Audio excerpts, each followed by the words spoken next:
After Us was a game that I wanted to play for over a year now. I remember originally seeing a trailer for this game last summer, and something about it captured my attention outside of being in my wheelhouse as a 3D platformer. I remember buying the game a year ago intending to play it, but I just never got around to doing so.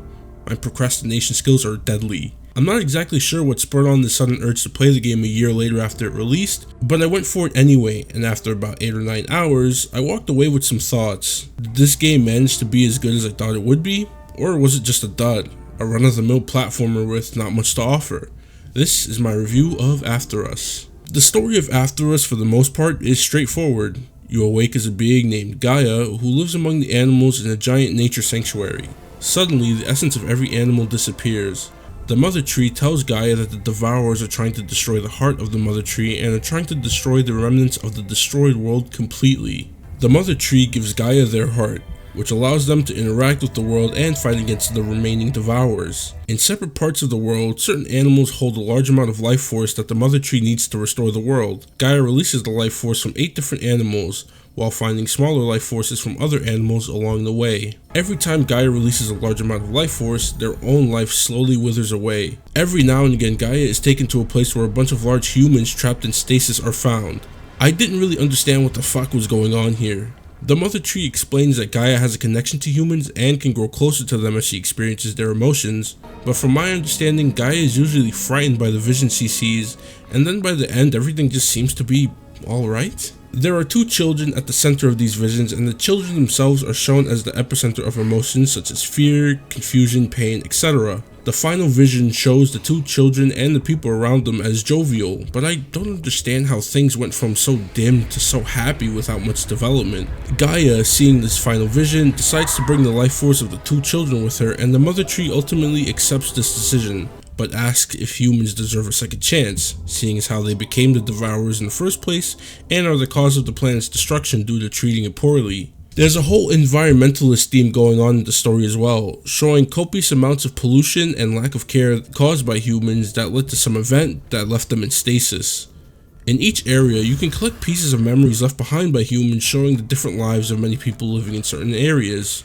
I haven't been able to collect all of them, but the memories vary from displaying the positives of technological advancement to the horrible effects of environmental damage caused by human greed. All of this was very interesting to me as I played. After Us was obviously trying to say something about the human condition and the effect that we have on the world at large. It feels like a very complex message to try and get across through a video game that doesn't have any real voice acting. Everything is told through silent cutscenes and through gameplay. I like when games are able to incorporate their stories into gameplay this way, but After Us feels like it's trying to tell a few stories that are interwoven and connected at the end, but certain things go underdeveloped, and I'm left just watching events play out with no real understanding of how we got here. I'm going to deviate from my normal formula and talk about the gameplay here, since the story and gameplay are so intertwined. The gameplay of After Us is incredibly simple. You can run and jump as Gaia. As you progress, you gain the ability to sprint, double jump, and even dash through the air for some extra movement. Some of it feels clunky. Gaia is very floaty in their movement, but they drop like a rock after double jumping or dashing in midair. It led to some deaths that left me a bit frustrated, but it wasn't a common occurrence. Pressing the left trigger allows you to use your burst of life move that makes it safe for Gaia to travel through dangerous areas. Tapping the left trigger allows you to throw Mother Tree's heart to collect spirits and fight against Devourers. The combat in this game is brutally monotonous. You're constantly pressing the left trigger to throw your heart through Devourers to defeat them. If you're being chased by large swarms, your heart will automatically home in on enemies on its way back to you after you throw it out and bring it back in. Some Devourers have armor, but all that does is make it take more time to kill them. The combat is very tiresome, and I'm honestly glad this game didn't include boss fights because of it. If anything, this game plays like Shadow of the Colossus but flipped. So where there are no enemies but bosses in Colossus, it's flipped here in After Us. I would have preferred no combat at all if I'm being honest. Exploring these worlds and nothing else would have made for a better experience.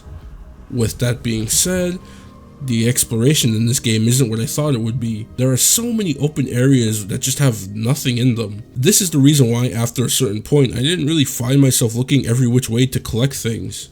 Exploring isn't really rewarded, but I guess you can say that this falls in line with the game's overall theme of industrialism, leaving much of the world barren, but I feel like this would have worked better with linear levels. The order in which you can do these levels is also non-linear, as you can do each of them at any point.